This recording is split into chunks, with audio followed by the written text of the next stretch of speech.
धर्म, अर्थ, काम और मोक्ष। धर्म कैसे छोड़ा? बोले धर्म ऐसे छोड़ा कि कुछ गोपियां अपने सास ससुर की सेवा कर रही थी, तो सास ससुर की सेवा जैसे ही बंसी की धुन सुनी तो पैर दबाना छोड़ दिया, बाहर खड़ी हुई। धर्म छोड़ दिया, अर्थ छोड़ दिया। कुछ गोपियां गैया को धो रही थी और गैयाओं को धोते धोते बंसी की धुन कान में जैसे ही पड़ी, अब दूध से ही पैसा आता है, माने अर्थ। तो अर्थ छोड़ दिया, दूध धोना, दूध की बाल्टी फैला दी, एकदम अंधी होकर के दौड़ पड़ी। काम, श्रृंगार कर रही थी, लेकिन श्रृंगार कैसा किया? जैसे ही बंसी बजी है तो काजल लगा लिया होठों पे, लाली लगाई आंखों में, इतनी सुध भूल गई।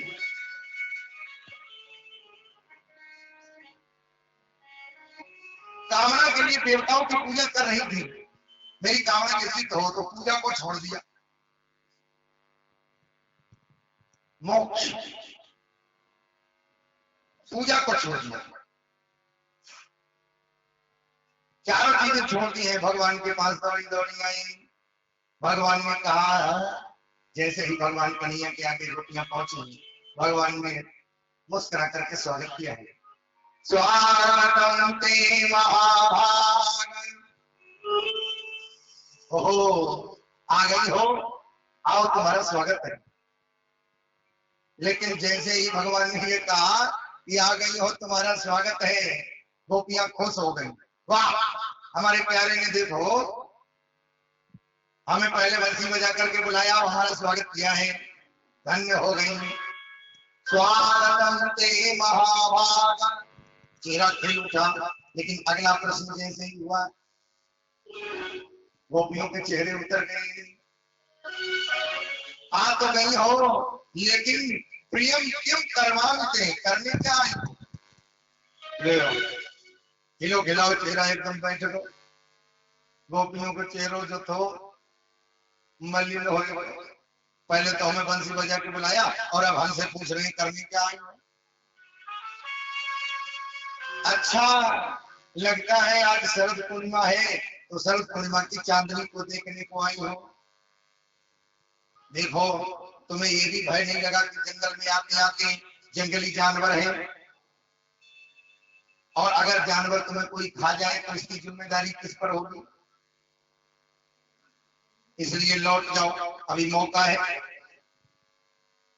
गोपियों ने सिर हिला दिया, महाराज अब चांदनी देखने के लिए नहीं आए।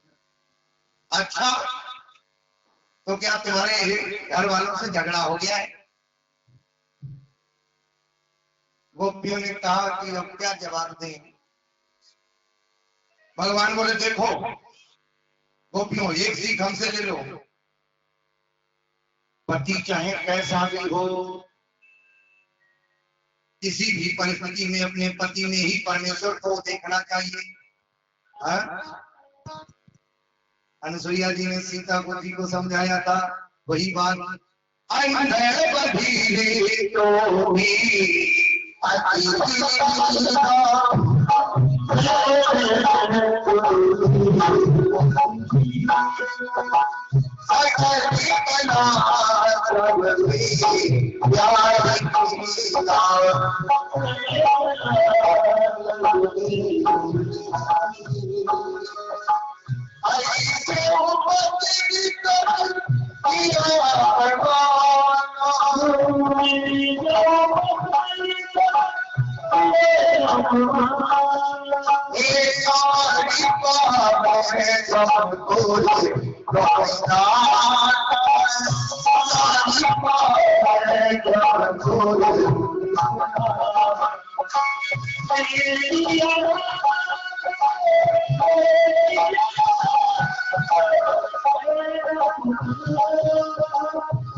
परमेश्वर का दर्शन करना चाहिए, चाहे पति पैर से हीन हो, चाहे हाथ से हीन हो, चाहे आंख से हीन हो।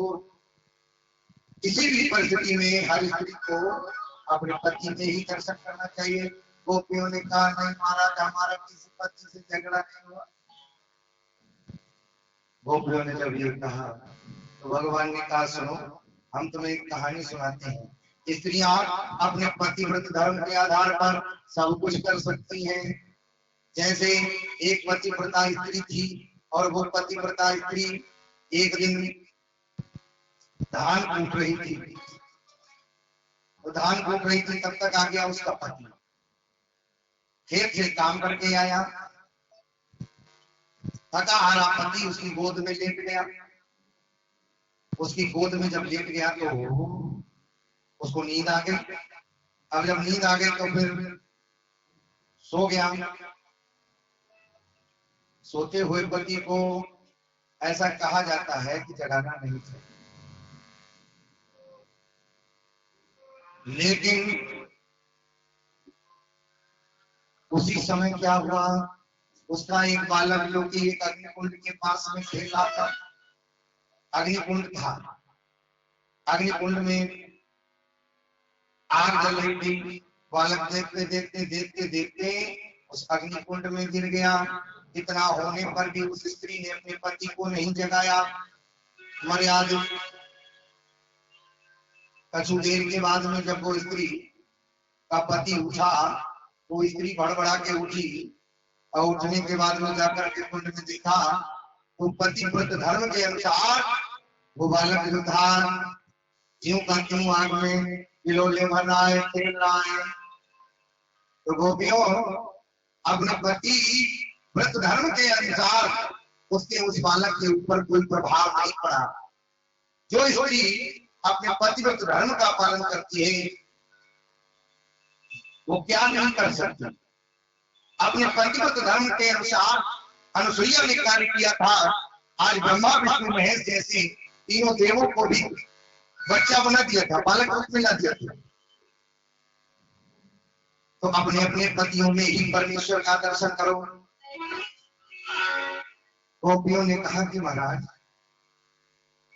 जब से आए हैं, पहले तो बंसी बजा के बुलाया, अब हमें लौट जाने के लिए कह रहे हैं, तो अब हमारा भी एक जवाब सुन लो। गोपियों ने कहा कि हम चले जाएंगे, लेकिन एक जवाब हमारा सुन। लेकिन एक बात है, जब हम तुम्हारे पास आ जाते हैं और तुम हमें लौट जाने को कह रहे हो, तो ऐसा लग रहा है जैसे हमारे शरीर से प्राण ही निकल रहे हैं। सजने सखारे जाएंगे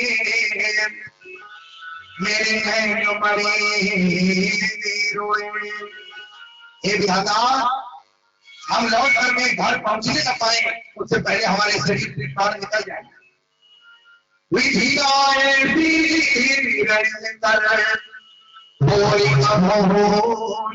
नहीं हो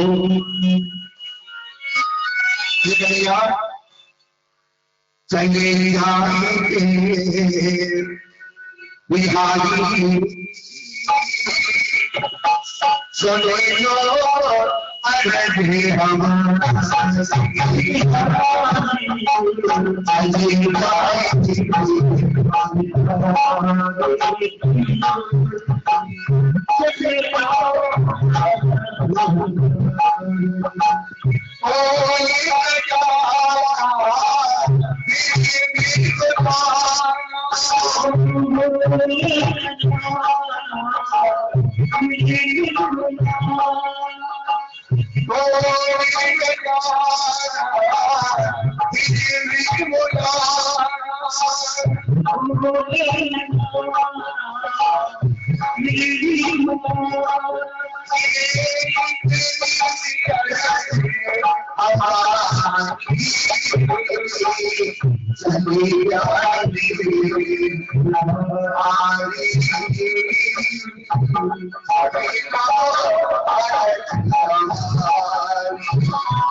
और सबसे बड़ी विपत्ति तो यही है, हनुमान जी ने जिस समय सीता जी से पूछा, कहे हनुमान विपत्ति प्रभु सोई। सीता जी ने कहा कि सबसे बड़ी विपत्ति तो यही है, जब जब सुमिरने भजन हे गो।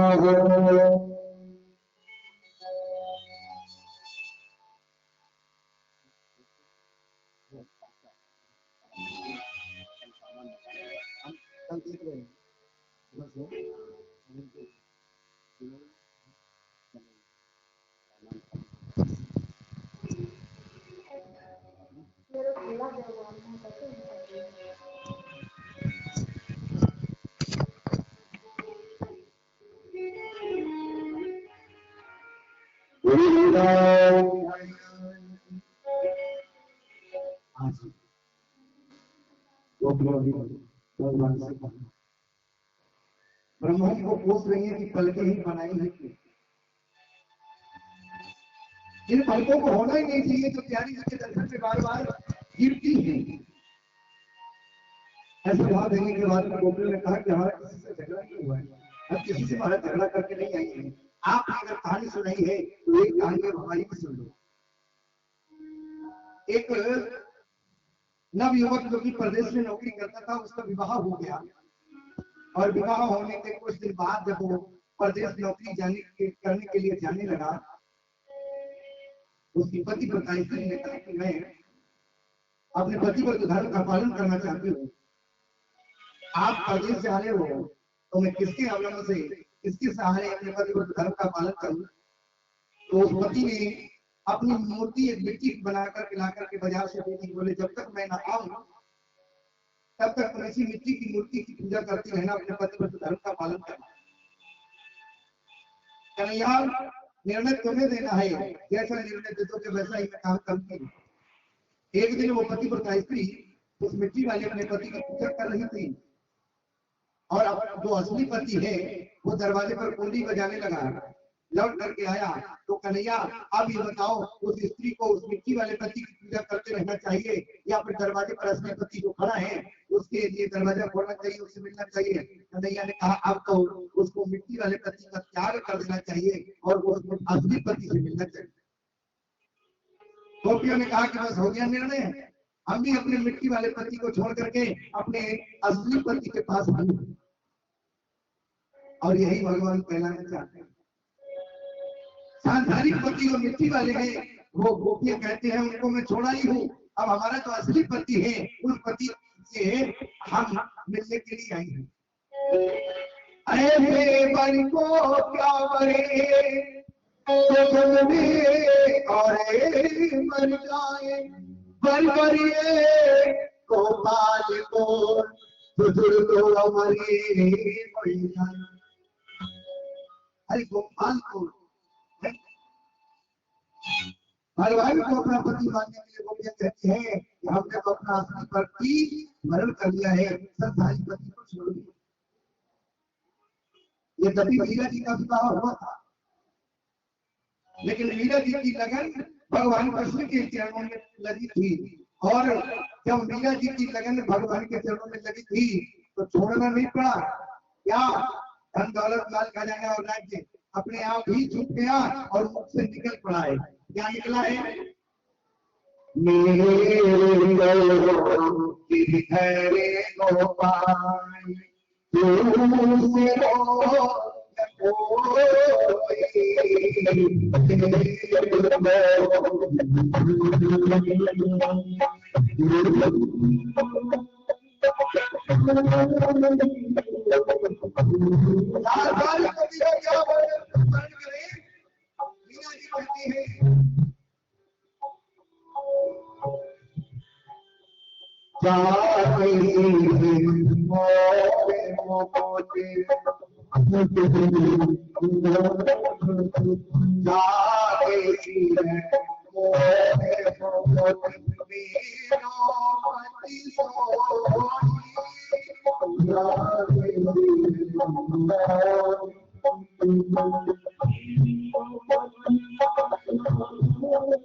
मेरा तो पति कन्हैया है, मैं धार्मिक पति को पति नहीं मानता।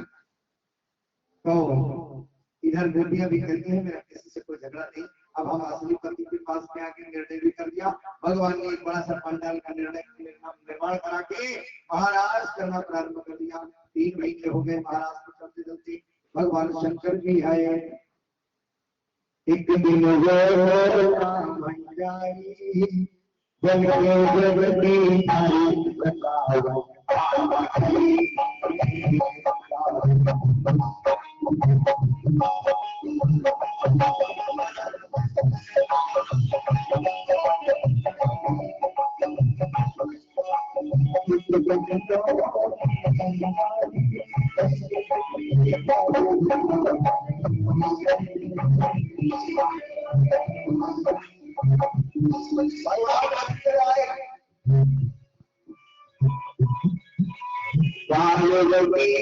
बताते महाराज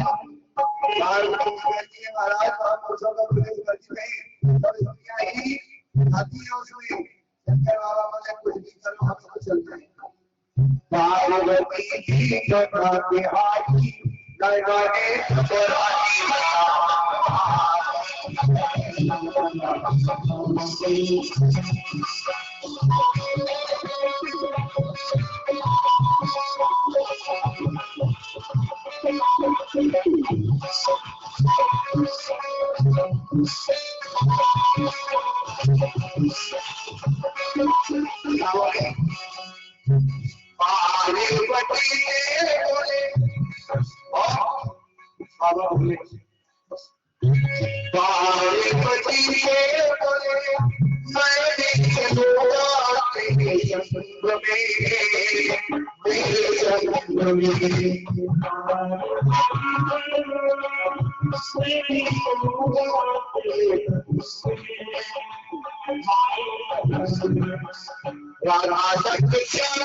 भगवान ने रास रचाया, हर एक गोपी को एक बीच में भगवान प्रकट हो गए, दो गोपी के बीच में एक कृष्ण।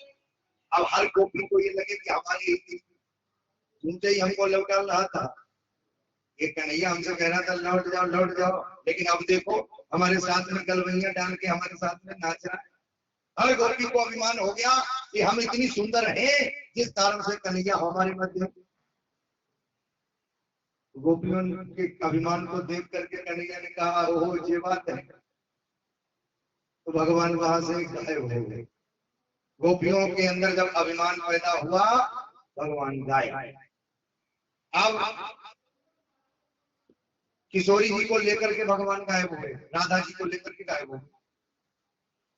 राधा जी को भी अभिमान हो गया। एक जगह चलते चलते राधा जी ने कहा कन्हैया हम तक गई हैं, ऐसा करो अब हमें कांधे पे बिठा लो। राधा जी के वचनों को जैसे ही कन्हैया ने सुना, हमें लगता है इनको भी अभिमान हो गया है। तो भगवान ने कहा अच्छा ये बात है, तो एक काम करो, तुम थक गई हो तो तुम हमारे कांधे पर बैठ जाओ। जैसे ही कांधे पर बैठने के लिए राधा रानी हुई, भगवान वहां से भी गायब हो। 3 महीने हो गए गोपियों को राधा रानी को ढूंढते ढूंढते, कभी ब्रज की गलियों में ढूंढे, कभी वृंदावन में, कभी पृथ्वी से पूछे, कभी तुलसी से पूछे, भगवान कहीं नहीं मिले। अंत तो आप राधा रानी के सहित जब भगवान को नहीं पाया राधा रानी ने, तो मिले कहा भगवान? बोले जमुना के किनारे आकर के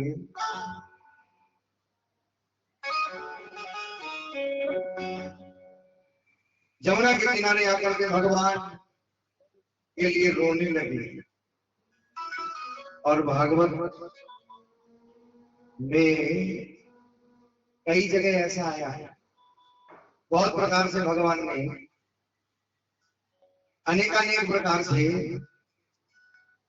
भगवान को पाने के लिए भक्तों ने प्रयास किए, लेकिन प्राप्त कर दिया। बोले जब भक्तों के आंसू में आंखों में आंसू आ गए, आज राधा रानी के सहित गोपियां जब रोने लगी तो अपने भक्तों को रोते हुए जब भगवान ने देखा तो अपना पीताम्बर लेकर के दौड़ पड़े।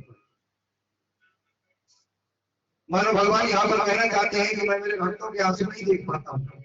पीताम्बर लेकर के दौड़ पड़े भगवान ने, गोपियों के आंसू पहुंचे और फिर पुनः गोपियों को प्राप्त करके अभिमान को उनके दूर करके बड़े भाव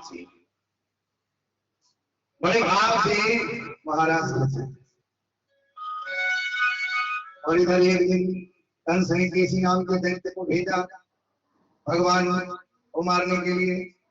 केसी भी भगवान के हाथों उतार जब हो गया केसी का, तो एक दिन उद्धव को महाराज अक्रूर जी को बुलाया। बोले चले जाओ वृंदावन, वृंदावन बोले जाओ कृष्ण बलराम को ले आओ, क्योंकि हमने बहुत बड़े मेले ठेले का आयोजन किया है। आज अक्रूर जी महाराज कंस के भेजे हुए कृष्ण को लेने के लिए आए, लेकिन जैसे ही भगवान कृष्ण ने जाना कि हम लोगों को मेले देखने के लिए लेने आए हैं, तो भगवान कृष्ण ने कहा कि अब जो है तुम किसी प्रकार से बात मत करना नंद बाबा से, हमें कैसे मेला देखने के लिए चलना है वो हम बताते हैं। इधर भगवान कृष्ण ने अपने बाबा से कहा कि बाबा हमने ऐसा सुना है कि मथुरा में बहुत बड़े मेले खेले का आयोजन है। हाँ बोले तो फिर ऐसी इच्छा है हमारी कि हम मेला को देखने के लिए जाएंगे अक्रूर चाचा के संग में।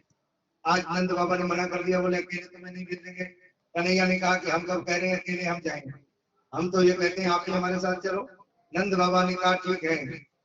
नंद बाबा ने ये वृंदावन में घोषणा कर दी कि जो भी हमारे साथ मथुरा का मेला देखने के लिए चलना चाहे वृंदावासी वो तैयार हो गए। जिनको जाना था वो सब अपने अपने छकड़े तैयार करके वृंदावन के लिए चल दिए। इधर जब से ही भगवान अक्रूर के रथ में विराजमान हुए, गोपियों ने आकर के घेर लिया है। गोपियों ने कैसे ही आकर के घेर, गोपियों ने घेर लिया, रथ के नीचे लेट गई। महाराज हम तुम्हें अपने जीते जी नहीं जाएंगे। और इधर भगवान ने गोपियों को समझाया, देखो गोपियों, केवल और केवल कल की बातें परसों वापस आ जाऊंगा।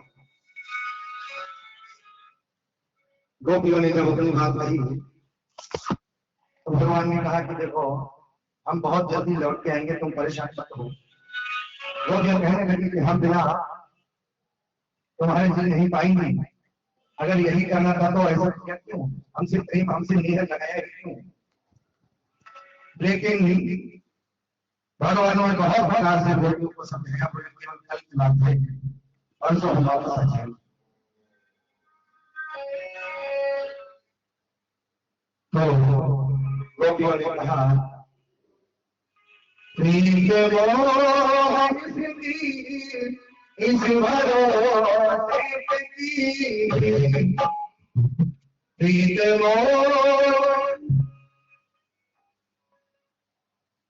इस भरोसे की, 4 दिन जिंदगी